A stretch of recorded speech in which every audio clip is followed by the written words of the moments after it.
Greetings, everyone. I want to greet you with lots of love, peace, and positivity. Many years ago, I did a video I think the title was The Black Consciousness Community, Why I Stay in My Lane. And over the years, since doing that video, a lot of people were upset about that video, by the way, but over the years, it has become so very much essential that I remind myself of why I stay in my lane. On one hand, I'm not someone who promotes the concept or the idea of race in and of itself, because even genetically speaking, life is so much more complex than what people kind of have been taught and been programmed. Like, you break up the human species into like 4 or 5 races. and people who came up with this, they didn't have access to scientific or even, we'll say, genetic information that would make any of this make sense. The white race, the black race, the brown race, the yellow race, and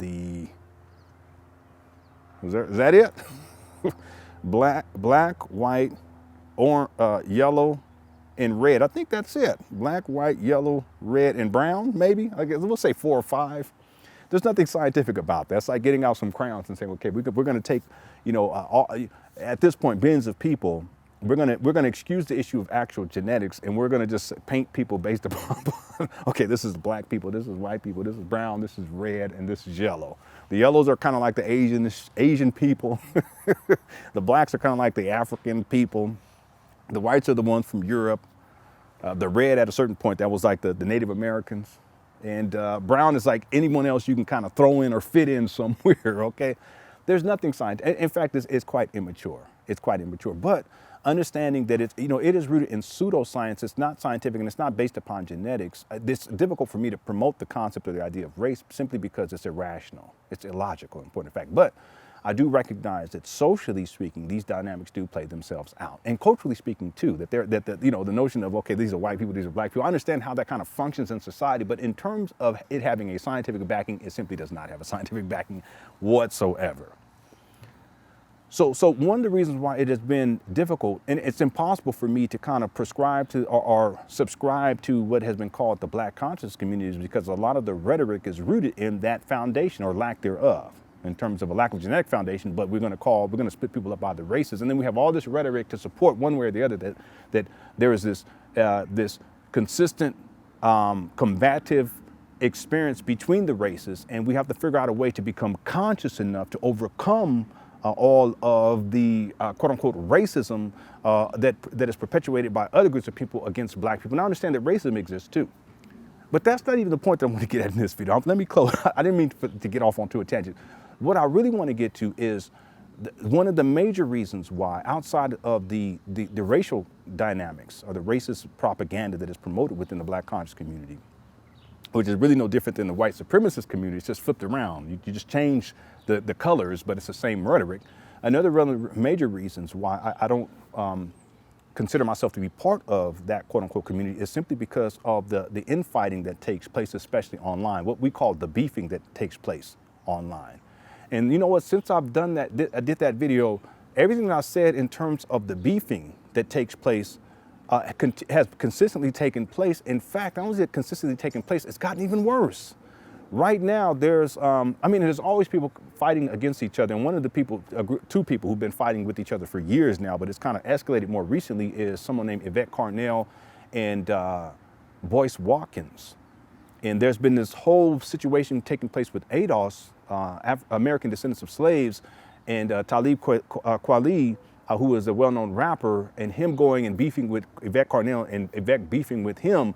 And so Boyce Watkins now jumps on board with, because he's had issue with Yvette Carnell. You see, it's so silly. So he jumps on board with Talib Kweli and then brings him on and has him on an interview as an interview guest. They talk and they basically bash people who are supportive of ADOS, which is online. It's like an online community, which is kind of like headed by one of the leaders is Yvette Carnell. So now they're going in against ADOS and Yvette Carnell. It's like an opportunity for Boyce Watkins to use someone else who's against Yvette Carnell to kind of fuel the flames again as he continues to go at Yvette Carnell. These are grown people. They're older than me, and they're behaving like this online. And they're going back and forth and back and forth. They've been doing this for years now. And they say these horrible things about each other. And what it does is that it fosters further division within the quote unquote African American community, or the black community, or the Moorish community, or the ADOS community, or whatever you want to call yourself this week. So it's completely counterproductive, because what it shows is the division that is so present within the African American community in general, but more specifically online. The lack of cohesion, the lack of self-respect or respect for others, the lack of care, the lack of willingness to work together despite differences, despite disagreements. And then the manner in which all this plays out is very immature. It shows a lack of maturity in point of fact. And these are grown people, but you know what? It's not just grown people. There are younger people in the black conscious community that do the same thing, and they do it all the time. They're always beefing with each other, and it becomes personal. And they're talking about each other and disrespecting each other and calling each other names and calling each other coons and bedwenches. And I mean, it just goes on. The terminology is totally racist, right? And these are supposed to be people who are conscious, but they use the same rhetoric and the same terminologies as white supremacists used against their ancestors not too long ago. How can I be a part of that? You know, how can, and see, as someone who's trying to set a better example for other people, but more specifically for my own children, how can I be a part of that? And to see how they behave so immature, and they're always fighting with each other.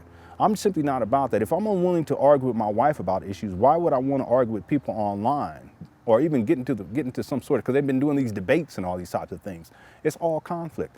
And it doesn't serve them long term. But it also doesn't serve the community which they claim to be all about. They claim we're going to liberate black people and all that, but look how divided they are in the first place, and how the people who are fighting against them the most are other people who are in the same movement. And then they want to blame other groups of people. They're oppressing us. No, how are you treating each other? How are you treating each other, including these people who are in the black conscious community, as they continue to fight and fuss with each other over the years to this day?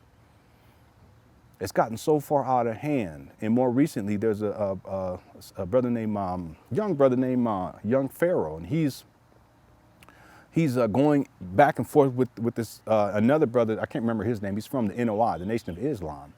And to see this play itself out, and see how so many people are getting caught up in this beef, and how it's just going back and forth and back and forth, and other people jump on board. Brother Polite, a scammer, he jumps on board, and he's going, you know, he's fighting and all this kind of stuff, and he's going back and forth.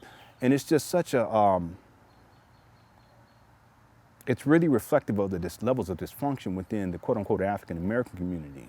And these are supposed to be the people who are leaders, online-based leaders. And I've said it long ago, we have to be very careful about these online-based leaders. See, I'm very clear that my main commitment and my main responsibility is making sure that I do what I can for my family. And it's so easy to get caught up in the internet space. And there's been times where I've gotten caught up in the internet space. But it's about taking care of my family. And I think if more of these people were committed husbands and fathers, because it's mainly dominated by black males too, by the way, or dedicated wives or mothers, they wouldn't even have the time to spend involving themselves in such destructive and dysfunctional behaviors. I think that's one of the critical keys to this. So as someone who's committed to my wife and committed to my children, how can I be a part of an online-based community that functions that way?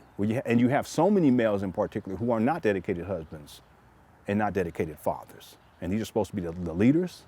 So as I said many years ago, I'm going to reiterate here today, I stay in my lane. They can stay right on over there. I don't want to have nothing to do with that. I'm going to stay right over here. And I want to have everything to do with this, and that is to promote positive male-female relationships and to promote fatherhood, you know, and being a responsible husband and a dedicated father to your children, but then also in the process recognizing that if we want to uplift anybody, you got to uplift yourself. And as a man, the first thing that you uplift is your character. And you let that be the example that you show to the world. That's true leadership. All right, I want to send y'all lots of love, peace, and positivity. Take care. Peace.